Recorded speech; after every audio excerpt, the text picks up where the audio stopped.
이렇게 이집트라는 글자를 다양한 세계 문자들로 써놨는데 한국어도 쓰여져 있어요. 정말요? 확대.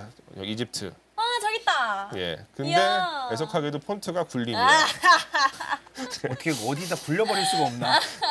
네. 요 전시가 진짜 여기 되게 제가 이거 올라가면서 정말 반가웠었던 것이 한 번도 제대로 못 본 석상들이 너무 많았어요. 처음 보는 석상들이. 그리고 보통은 우리가 박물관에서 파라오상을 볼 때 대부분 신왕국 시대의 파라오상들을 많이 봐요. 중왕국 시대 석상도 굉장히 많이 나와 있어서 되게 저는 반가웠습니다. 좋습니다.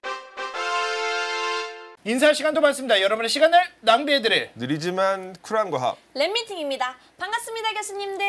반갑습니다. 반갑습니다. 이집트에서 새로운 박물관을 이제 개관을 했습니다. 예, 이집트에서 그랜드 이집션 뮤지엄이라고 이름이 붙여져 있는 새로운 박물관이 개관을 했어요. 네. 드디어 했어요. 이거 되게 오랫동안 준비해 온 거잖아요. 이게 준비는 진짜 20년 넘게 했고요. 그쵸. 왜냐하면 처음 계획 세우기 시작한 거는 이제 90년대니까. 그리고 본격적으로 2002년부터 사업이 시작이 됐고 애초에는 2008년에 개관 예정이었었는데 이집트의 사정상 계속 미뤄지고 또 미뤄지다가 또 미뤄질 뻔했는데 사실 제가 그래서 한 2018년부터는 한국에서 여쭤보시잖아요. 언제 개관하냐. 네. 제가 올해는 개관할 것 같아요라고 거의 한 5년 동안 계속 얘기를 했어요. 뭐 저도 모르죠. 왜냐면은 그 이집트 정부에서 발표하는 거는 연초가 되면은 올해는 개관할 거다라고 이제 계속 얘기를 했었으니까. 그래서 거기 이제 맞춰서 말씀을 드렸는데 그렇게 개관을 하지 않다가 드디어 개관했어요. 10월에 했죠. 10월 말에 했어요. 그러니까 지금 이제 개관한 지 이제 한 달밖에 안 됐죠. 한 달. 그렇죠. 이게 10월 15일 기사인데 이거 다음 주에 개관을 했어요. 근데 이게 마지못해서 개관한 것 같아요. 이거 이러다간 진짜 못하겠다 싶어서. 맞아요. 이집트 정부도 양심이 있잖아요. 지금 뭐 이거 제 생각이지만 계속 개관한다고 하다가 못했잖아요. 몇 년 동안. 근데 너 미루면은 정말 그 양치기 소년 될 것 같은 느낌 이미 됐지만 예. 그래서 이제 개관을 했는데 이게 부분 개관이라고 그 명시가 되어 있었어요. 사실 처음에는 그거 메일 받고 전혀 안 믿었어요. 이 사람들 그냥 하나 뭐 열어놓고서 개관했다고 사기치는 거 아니야라고 이제 생각을 했었는데 한 70%를 진짜 개관한다고 써 있더라고요. 진짜? 근데 역시나 믿을 수는 없어요. 그래서 제가 이제 지지난주에 이제 갔다 왔죠. 와, 근데 진짜 열자마자 따끈따끈하게 바로 다녀오셨네요. 예, 갔어요. 가서 제가 오랜 기간을 보진 못했어요. 1시간 정도 둘러봤는데 네. 예, 근사합니다. 그리고 진짜 70% 개관한 거 맞아요. 이야. 거의 대부분 이제 개관을 했고 네. 대신 뭐 투탕카멘 유물 같은 중요한 유물들은 아직 구박물관에서 지금 갖고 있어요. 아직 이전은 안 됐는데 몇 개의 중요한 어떤 그 컬렉션들 빼놓고는 거의 다 지금은 이제 이전이 돼서 개관이 된 상태입니다. 와, 그 유물들이 다른 박물관에 있는 걸 가지고 온 건가요? 아니면 이거는 뭐 어떤 유물들을 그게 뭐냐면 원래 구박물관에서 소장 중인 유물들이었는데 원래는 오늘 구박물관 유물들까지 같이 구박물관까지 소개를 하려고 했는데 이거는 오늘 시간이 안 돼서 아마 다음 시간에 구박물관 투어처럼 좀 말씀을 좀 드리려고 하는데 그 구박물관에서 공간의 제약이 있어서 거의 한 20만 정도 유물이 있었거든요. 네. 거의 창고처럼만 유물을 쌓아놨었고 또 거기 말고 이제 다른 수장고에 보관되어 있었던 유물들을 다 끄집어내서 다 이제 공간 확보를 해서 큰 박물관에 전시를 시작을 한 거죠. 네. 그래서 이제 구박물관에서 원래 전시가 되고 있었는데 몇 년 동안 사라졌었던 그러니까 이전되고 나서 공개되지 않았었던 거죠. 그런 유물들하고 원래 수장고에 있어서 수십 년 동안 어쩜 100년 넘게 누구도 제대로 실견할 수 없었던 유물들이 다시 전시가 되기 시작한 것들도 있어요. 그래서 굉장히 의미 깊은 박물관입니다. 그래서 오늘은 이 박물관 사실 아주 장시간 있지 못했지만 1시간 동안 정말 미친 듯이 뛰어다니면서 엄청 넓어요. 좋네요. 그래서 오늘 이제 제가 찍어온 사진들을 가지고 좀 말씀을 드릴 건데 이거 옛날에 보여드린 적 있어요. 난 왜 없지? 그때 아마 궤도님이 하셨을 수도 있어요. 근데 문제는 궤도님의 머릿속에도 없겠죠. 이게 이제 굉장히 오래전이에요. 몇 년도인지는 모르겠어요. 거의 한 10년도 더 전일, 10년도 전일 거예요 아마. 와, 그러니까 이 구조 자체가 저 세 개의 피라미드의 꼭지점을 이렇게 연결해서 이어지는 방식으로 만들었어요. 그래서 이제 짓기 시작했고 이건 제가 찍은 사진은 아니고 네. 이게 2020년의 모습이에요. 여기서부터는 제가 찍은 사진이에요. 제가 이때부터 얼마나 이 박물관 개관을 기다렸는데 맨날 갈 때마다 사진 찍었거든요. 요것도 그 비슷한 시기 또 요거는 이제 대피라미드에서 찍은 사진이에요. 우와. 대피라미드 바로 앞에서 찍은 사진 딱 보여요 저렇게. 이게 이제 비교적 최근이겠죠. 이것도 제가 찍은 사진은 아니지만 거의 이제 건물 자체는 완공된 모습인데 세계 피라미드가 이렇게 보이죠. 네. 와 진짜 그리고 멋있게 지었군요. 제가 여기를 2023년에 갔었어요. 3월 달에 네. 박물관 안까지 들어갔었습니다. 오 그때 안 될 거야 여기 와서 제가 소개했어요. 맞아요. 또 그때 다 보여드렸던 사진인데 이때는 박물관이 개관한 상태는 아니고 마당 부분과 안에 중정까지만 개방을 했어요. 그래서 뭐 특별 신청을 해서 갔었어요. 그러니까 사람이 아무도 없죠. 근데 이때도 박물관 내부에 숍들은 운영되고 있었어요. 예, 스타벅스도 있고 뭐 샵도 기념품 샵도 있고 개관도 안 했는데 이렇게 앞에 오벨리스크도 세워져 있고 네. 멋있다. 예, 뭐 뒤에서 또 자세히 좀 말씀드릴게요. 들어가면 이렇게 중정이 있어요. 그러니까 천장만 덮여져 있는 그런 공간이 있어서 이렇게 람세스 2세 거상이 세워져 있습니다. 멋있죠? 네. 굉장히 멋있어요. 건물도 멋있고 디자인적으로 공을 되게 많이 들었고 이 건물 설계자는 제가 정확하게 어디 국적을 잘 모르겠는데 전시 디스플레이 쪽은 독일 사람들이 많이 관여를 했다고 그러고 저 박물관 짓는 비용 자체는 그래요? 일본 사람들이 굉장히 많이 냈어요. 우와. 저 박물관 건설에 들어간 총 비용이 원화 1조 한 3천억 원인가 그런데 일본 사람들이 한 70% 정도 됐다고 합니다. 60에서 70% 정도. 왜? 원래 그렇게 해요. 원래 대신에 이제 뭔가 이집트 관련된 연구를 할 때 여러 가지 혜택을 얻겠죠. 실제로 와. 일본 팀이 여기 지금 상주에서 제2태양의 복원 작업 하고 있어요.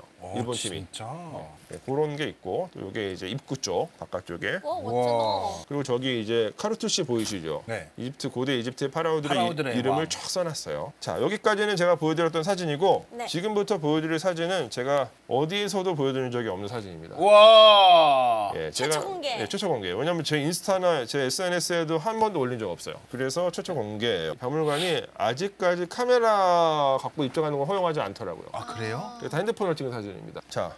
요렇습니다. 요게 입장권은 아니고 입장권 포함된 가이드 투어 가격인데 네. 이제 보통 성인들 이제 1,700 이집트 파운드가 저 가이드가 포함된 입장권 가격이에요. 네. 근데 그냥 가이드 없이 입장권만 사면 1,200 파운드. 1200. 지금 환율이 한국에 꽤 괜찮은 편이에요. 1파운드에 30원 정도 돼요. 네. 30원. 그러니까 뭐 입장권 한 36,000원. 뭐 나쁘진 않은 가격. 또 싼 가격은 아니지만 충분한 값어치가 있죠. 네.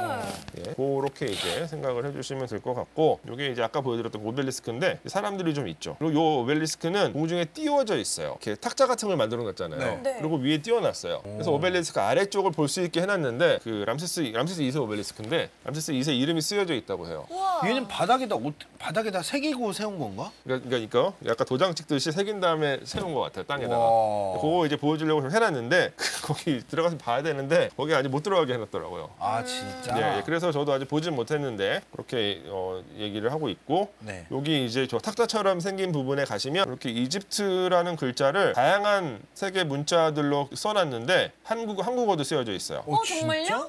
확대 여기 이집트. 아 저기 있다. 예. 근데 이야. 애석하게도 폰트가 굴림이에요. 어떻게 어디다 굴려버릴 수가 없나? 헝그리다 이랬다가 굴림이네. 약간 이런 느낌? 예, 그랬습니다. 근데 어쨌건 이렇게 되게 다양한 문자로 이집트라고 하는 그 국가명이 쓰여져 있습니다. 그렇게 말씀드리고 싶고 여기가 입구예요. 여기로 이제 들어가는 거예요. 와. 예, 그러니까 이 건물 전체가 다 피라미드를 모티브로 디자인이 되어 있어요. 되게 디자인 멋있어요. 근데 디자인보다 이 박물관 구성은 더 근사합니다. 들어가면 이제 그 시작이 되는 건데 아까 보여드렸던 거죠. 사람들이 개관했기 때문에 꽤 많이 있었어요. 제가 사람 안 보이게끔 각도 조절해서 찍어서 안 보이지만 많이. 이거 람세스 2세예요. 네. 저기로 올라가요. 계단으로 이제 올라가요. 이제 저기가 입구예요. 가고 싶다. 예, 가시죠 언제 한번. 저희 2027년에 가면은 이거 가나요? 당연히 가야죠. 그때 되면 투탕카멘 유물도 다 옮겨서 완전하게 되어 있지 않을까 싶은데 뭐 저희가 계속 램비팅하면서 말씀드리지만 2027년에 8월 2일에 이집트에서 개기 일식이 있어요. 오전 10시에. 일정이 나왔죠, 사실은. 가 일정을 지금 이제 만들어서 지금 견적을 뽑고 있어요. 예, 여러분들 이제 많은 분들 가실 수 있게 좀 최대한 견적을 낮춰서 한번 저희 프로그램 만들려고 지금 지금 준비를 준비하고 열심히 있습니다. 하고 있습니다. 예, 네. 그래서 2027년을 또 기대해 주시면 좋을 것 같고요. 네. 근데 그때 약간 8월이어서 많이 더워요. 그래서 조금 여유 있는 이제 일정을 좀 짜서 오전에만 좀 보고 오후에는 놀고 약간 이런 식으로 한번 좀 진행을 해보려고 지금 생각을 하고 있습니다. 자, 아무튼 여기로 올라가는 거예요. 여기에 와, 이 계단에 진짜 멋있게 만들어놨구나. 석상 여러 가지 석재 유물들을 쫙 세워놨어요. 와. 그리고 오른쪽을 보시면은 이 무빙 워크가 있어요.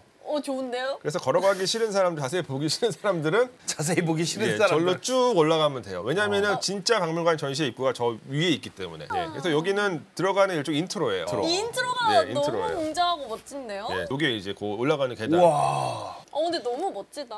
멋지죠. 진짜 네. 잘 만들어놨다. 저렇게 가까이서 볼 수 있는 거잖아요. 그렇죠. 예. 그리고 이제 이 계단을 올라가실 때 이제 주제가 세 개로 나눠져 있어요. 처음에는 파라오들이 나오고요. 그 다음에 신전과 관련된 구조물들이 나오고 이제 가장 위쪽에 신들이 이렇게 위치하고 있어요. 그러니까 뭐 의도한 건지 모르겠지만 이렇게 신전을 통해서 신과 파라오가 연결되는 뭐 이런 어떤 그런 느낌도 있고 파라오들 상이에요. 네. 그 요 전시가 진짜 여기 되게 제가 이거 올라가면서 정말 반가웠었던 것이 한 번도 제대로 못 본 석상들이 너무 많았어요. 처음 보는 석상들이. 그리고 보통은 우리가 박물관에서 파라오상을 볼 때 대부분 신왕국 시대의 파라오상들을 많이 봐요. 중왕국 시대 석상도 굉장히 많이 나와 있어서 되게 저는 반가웠습니다.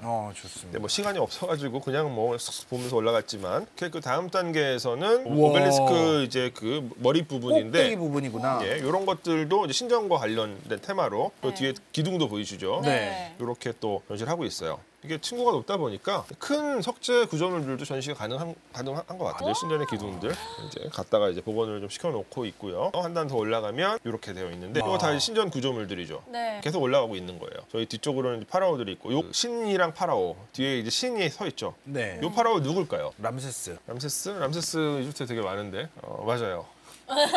예, 그러니까 와우. 이집트에 가시면 제가 자주 드리는 말씀이 그냥 보니까 파라오예요. 누군지 모르겠어요. 뭐 파라오 이름도 못 읽겠고 그럼 그냥 람세스 2세라고 찍으시면 정답률이 한 70% 정도 돼요. 정말요? 봤죠? 네, 그냥 2세로 찍으시면 됩니다. 람세스는 그러면 이집트 역사 속에서 몇 명이 있을까요? 22명. 아닙니다. 네? 12명. 다운. 8명? 업. 11명. 11명입니다. 아. 예, 11명이 있어요. 예. 뭐 나중에 제가 퀴즈를 한번 언젠가 내보겠습니다. 네. 예, 요게 람세스 2세인데 뒤에서 어떤 신이 이렇게 이제 안아주고 있는 네. 그 상인데 저 신은 누군지를 정확히 알 수는 없어요. 누군지 써있지도 않고 뭐 얼굴 생김새로 누군지 판단하기 어렵습니다. 그게 이제 가운데가 람세스예요. 네. 그다음에 좌측편이 푸타, 오른쪽이 세크메트. 그래서 이제 3존으로 표현을 하고 있는 거예요. 네. 그러니까 세크메트와 푸타는 원래 부부고 그 둘 사이에서 태어난 아들이 네페르툼이라고 하는 신이 있는데 근데 여기서는 람세스가 네페르툼의 역할을 하고 있는 거예요. 그래서 여기서 주장하고 있는 게 선전에 어떤 선전의 메시지가 담겨져 있냐 람세스 2세가 스스로 나는 푸타와 세크메트의 아들이다를 주장하는 그런 선전물이다 이렇게도 이해하시면 됩니다. 이것도 헤르모폴리스 마그나라고 하는 유적에서 출토가 된 건데 되게 독특해요. 그러니까 뭐 어떤 이런 그 스타일이 독특하고 한 번도 본 적이 없는 처음 보는 유물이었습니다. 그래서 이런 유물들이 너무 많아요. 그러니까 이제 저 같은 경우는 어쨌건 전공자고 그 이집트 구박물관을 20-30번은 계속 갔을 텐데 그렇죠. 가서 뭐 사진도 진짜 많이 찍고 뭐 계속 속속들이 다 유물들도 다 보셨을 거고. 제가 기억 못하는 유물들이 상당히 많이 있습니다. 근데 뭐 그럴 수밖에 없는 게 왜냐면 원래 유물이 20만 점이 넘게 있어요. 뭐 제가 아는 건 뭐 몇천 개 정도 되겠죠. 뭐 2-3천 개 될 수도 있겠죠. 열심히 봤으니까. 그러니까 이제 훨씬 더 많은 유물들이 있다. 이렇게 이해를 해주시면 되겠고. 우리 아직 입구도 안 들어갔어요. 여기 그러니까 근데 서론이에요? 여기도 서론이네요. 저희가 여기가 서론이에요. 그러니까 그게 충격이야. 원래 전시장 입구까지 가는 데만도 아마 유물들을 제대로 보고 가면은 하루 정도 걸릴 것 같아요. 아 근데 정말요? 그럴 수밖에 없는 게 이거 봐봐 입구까지 가는 것도 이미지상으로 봐도 엄청나게 그래서 커요. 여기 그냥 지나가기 너무 아까웠어요. 근데 또 한편으로 여기 처음에 제가 올라가면서 도대체 안은 어떻게 돼 있을까라는 그 막 기대감 때문에 이거 봐야 되는데 빨리 가야 되는데 왔다 갔다가 계속 그러면서 그랬습니다. 그래서 다음 화면 보여주시면 푸타신이에요. 이야. 자, 그게 여기 끝까지 올라가면 엄청난 경관이 펼쳐져요. 애초부터 이 박물관은 저희가 그 공중 그 항공사진에서 봤듯이 피라미드 세 개의 꼭지점 연결해서 만나는 지점에다 박물관을 만들었거든요. 맞죠. 그래서 꼭대기에 올라가셔가지고 딱 개방이 되어 있는데 이렇게 피라미드 파노라마라고 하거든요. 네. 기자에 있는 세 개의 피라미드가 동시에 딱 들어와요. 이렇게. 우와. 예, 이게 이제 저 계단의 끝에서 보이는 장면이에요. 이렇게 피라미드 세 개가 보입니다. 좌측부터 푸프의 대피라미드, 가운데가 카프라, 오른쪽이 멘카우라. 멘카우라. 우리 진짜 오랫동안 얘기했었죠, 피라미드에 대해서. 그 피라미드들이 저렇게 보여요. 그래서 지금 현재 이집트 정부의 계획은 이 박물관이랑 저기 기자 피라미드 지구를 연결하는 일종의 뭐 모노레일 같은 시설을 만드는 게 목표라고 해요. 근데 뭐 이집트 뭐 언제 어떻게 될지 알 수 없습니다. 이니셜라. 이니셜라예요, 진짜. 모든 것은 신의 뜻입니다. 예. 어쨌든 그런 계획은 있습니다. 그래서 지금 저 기자 구역도 되게 많이 정비가 지금 이루어지고 있어요. 계속 시스템이 계속 바뀌고 있어서 아마 2027년에 저희가 함께 가면 뭐 조금은 어느 정도 그 시스템을 맛보실 수 있지 않을까. 정말 감동입니다, 이 장면. 예. 사실 진짜 이거 진짜 보고 싶었거든요. 왜냐면 저는 이 박물관이 지어질 때부터 저렇게 지어진다는 걸 알고 있었어요. 그래서 올라가면서 그러니까 이제 어떻겠어요. 저 전시장도 빨리 들어가야 되고 저것도 봐야 되고 여기 기단에 있는 요 석상들도 봐야 되고 정말 분주했습니다. 아, 하루 종일 있으려면 있을 수 있을 것 같은데. 그래서 이제 계속 또 가려고 지금 생각하고 있고 여기 이제 그 레스토랑도 있고 커피숍도 있고 이래서 그냥 하루 그냥 들어가서 문 열 때 들어가서 문 닫을 때 나오는 걸 한 3일 정도 하면 조금 어느 정도 익혀지지 않을까. 그러니까 2027년에 여러분들이 가실 때는 제가 이 박물관에 대해서 훨씬 더 잘 알게 될 거예요. 그러면 조금 더 잘 소개를 해드릴 수 있겠죠. 자, 그래서 아무튼 그렇고 와. 요게 그 위에서 이제 아래를 내려다보고 찍은 사진이에요. 저희가 이제 저기를 거슬러 올라온 거죠. 네. 그러니까 이 천장이네요. 여기 이 천장. 예, 맞아요. 그래서 거기서 이제 보실 수가 있고 이제 여기서 지금 이 사진상으로 오른쪽에 들어간 입구가 있습니다. 그래서 입구에 들어가면 이렇게 박물관 구조는 이렇게 돼 있어요. 요거는 아까 저 계단에 나오지도 않은 박물관의 구조인데 사실 굉장히 짜임새가 있어요. 이렇게 이 박물관을 만들 수 있는 거는 이 박물관이 이집트 유물을 갖고 있는 모든 박물관들 가운데 정점이기 때문입니다. 압도적으로 많은 유물, 압도적으로 좋은 퀄리티의 유물을 갖고 있기 때문에 고대 이집트 관련해서는 모든 걸 다 얘기할 수 있는 유물을 갖고 있기 때문에 이야. 종합적인 어떤 컨텐츠를 짤 수가 있는 거예요. 되게 체계적으로 구성이 되어 있는데 여기 저희 제일 가까운 쪽에서 초록색, 파란색, 주황색, 빨간색으로 되어 있죠. 네. 여기는 시대예요. 아. 시대. 그래서 저기 1번 관부터 들어가는 거예요. 1번 관이 있는 저 라인은 그 선왕조 시대, 초기 왕조 시대, 고왕국 시대, 제1중간기까지 고대 이집트의 가장 앞쪽 시대. 그러니까 우리가 여태까지 한 건 1관 정도 한 거잖아요. 일관을 다 못했죠. 왜냐면은 그 저희는 초기 왕조 시대랑 선왕조 시대 안 했어요. 아예. 안 했죠. 그냥 피라미드부터 얘기를 시작을 해서 그러니까 중간에 뭐 건너뛰어서 중간부터 시작을 해서 예, 지금 예 그렇게 본 거죠. 파란색이 중왕국과 제2중간기, 주황색 부분이 그 신왕국 시대, 빨간색 부분이 제3중간기 말기 시대, 그다음에 프톨레마이오스 시대, 로마 시대 이렇게 구성이 되어 있고 또 요게 시대별로도 말고 오른쪽으로는 보시면은 가장 첫 번째가 소사이어티예요.